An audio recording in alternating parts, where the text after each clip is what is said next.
Thank you and welcome to the show this morning. The topic this morning is the illusion of inclusion. And we're fortunate to have with us to talk about racism, ethnicity, and discrimination at the 21st century, Dr. E. Kelly Sanford.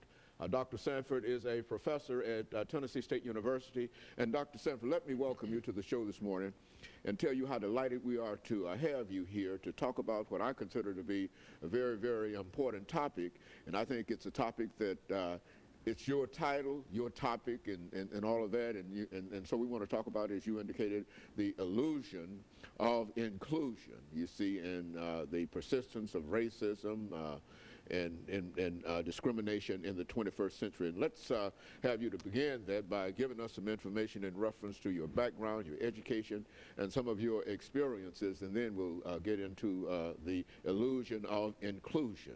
Well, thank you, Dr. Haynes. It's always a pleasure to be here with you. I am, again, E. Kelly Sanford, professor of Tennessee State University, Department of Sociology. My earlier background, my postdoc was at Penn State in State College, Pennsylvania, where I dealt with the elderly. Prior to that, I was at, and very proud of, Howard University in Washington, D.C., where I did my PhD, my doctorate degree. There, it was very much related to the homeless, and I was very proud to work with those inequalities that exist within our society and looking at homelessness. My undergraduate degree is at North Carolina Central University and North Carolina in North Carolina. University of North Carolina, as well as North Carolina Central University. There I looked at student motivation, student retention at historically African-American universities. And again, I'm very proud to be here again today to talk about this issue of the illusion of inclusion. Mm-hmm. As a matter of fact, you've been with us before, as you've indicated, and as I've indicated on a number of occasions. But now, to begin this topic, the illusion of inclusion, it sort of bring us into your mindset in reference to this as a topic this morning. Yes, it is. And I want to try to start by stating the problem. As our viewers sit here and see us, as we think in terms of your viewers on this wonderful program that you have, we're all very fortunate that race relations in America has indeed changed. I think many of us just looking would have never thought that we would have a President Obama that would hold the presidency of the United States. We can think of how things were when things by law were segregated. Schools were segregated, places where ethnic groups could not even go and eat were segregated, could not go to movie theaters, things were segregated. But over time, with the Civil Rights Movement, as we're talking about the 50th year of the 1965-64 Voting Rights and Civil Rights Acts that have changed laws, that have made things pretty much equal.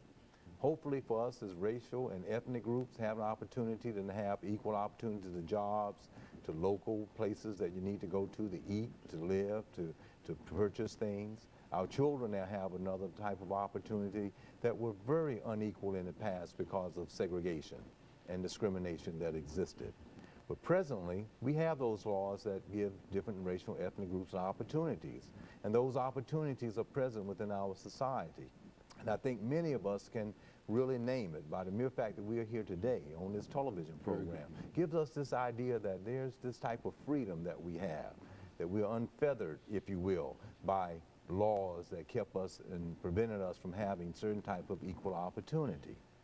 However, when we look at the economic disparities today, when we look at certain urban areas today, we still see places that are segregated. When we look at job opportunities, they're still unequal. These types of situations have still very much related to race and ethnicity in the 21st century. Therefore, I try to bring this attention to the illusion of inclusion, because we have a lot of people born in the 90s that feel this freedom, but still may not see the persistence of race and ethnicity and gender, if you want to put that in there, in today's society. And it's a very topical issue for us to be able to realize. And we have to spend focus on it as a problem that still exists and continues within our society today.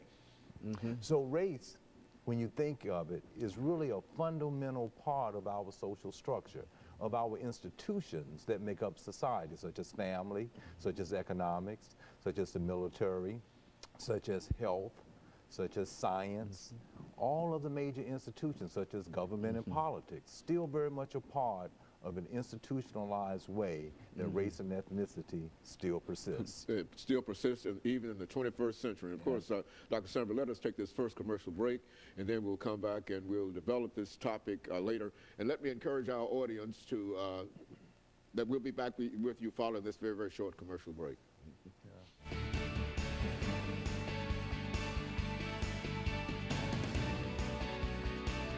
Today, the topic is the illusion of inclusion, and Dr.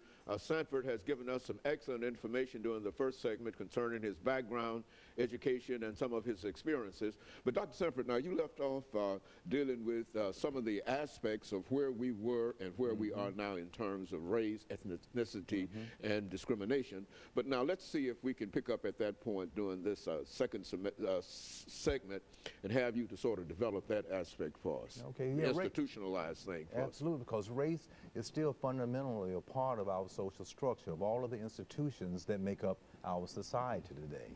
Although all of us know about the past, 244 years of enslavement, 81 years of Jim Crow laws leading into a civil rights movement that we talked about at the opening of the segment, we still see that ethnicity, race, gender, those types of issues still persist. Profiling for minorities such as Arabs, such as Asians, such as African Americans, people that are migrating here today. Immigration is a very topical issue presently in our society today.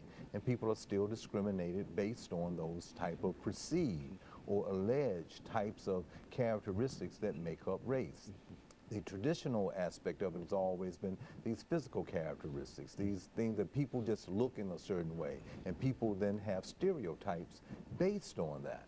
And as a result of that, a lot of younger people today feel like that everything is free, that they're not experiencing it anymore. They have the opportunity to go wherever they want to go. But when we look at the economics of it and economic disparities, health disparities, when we look at issues such as openness to be able to go into certain areas of study. It might perceive to be free and open. However, when we look at who is actually entering, we see quite disparities today based on race and ethnicity. So in many instances, this is still a real complex problem that we have today. And one of the reasons I wanted to open it up this time, because we've talked about this a number of times, because many people will say, well, no, I haven't experienced that this week, or I haven't experienced that. I live in an upper class neighborhood. I'm driving around in this type of car or that type of car. But when we look at the real sense of those that live in poverty in America, it's still disproportionately based on race. That's why it's such a fundamental part of our social structure, our society, because it's still very present. We have a certain small percentage of those who are minorities that seep out of it, but by and large, the larger percentages are still very much present in so-called low-income ghetto areas today. That's causing high crime rates in certain areas of our cities, not only urban but rural presently in our society today. Even when we look at our beloved state that we live in, we will see disproportionate amount of those who are in low income that have high infant mortality rates, who are African American, 12% roughly in this state. Some developing countries have less than that. And here we are, and race still matters. And so this illusion of inclusion, now how are we to react to all of that? I mean, well, the illusion is simply we have this false sense of reality that everything is just fine. While we might have that sense that it's fine, because we can have a freedom to go any and everywhere we want to go, we have to be very serious about, well, to what degree when I go there can I participate in this freedom? Do I have I got equal access to it, but can I go and actually be a purchaser of that? Now, I have this sense that I can go to any school that I want to go to, but have my economics place me in a position to let my child go and participate in that private school that's $15,000 a year for first grade or not? Or to be able to take advantages of certain extra workshops and programs for my children so they can develop, or do I have the extra money to be able to do that? Now, when we look at health and health care, which I'm so proud of, you're talking about this illusion of inclusion, we can still see, and President Obama has had the Affordable Care Act, and you can see the backlash that was there up front. And we can see that it's worked. Over 7 million plus signed up for it. So many of those people were in very much need of health care. Not only that, some of the policies that are linked to it, such as if you had certain types of ailments prior to the ailment, they would say, well, your insurance would have said, well, no, you cannot have assistance as a result of that. This is help. Who did this help? Not the rich,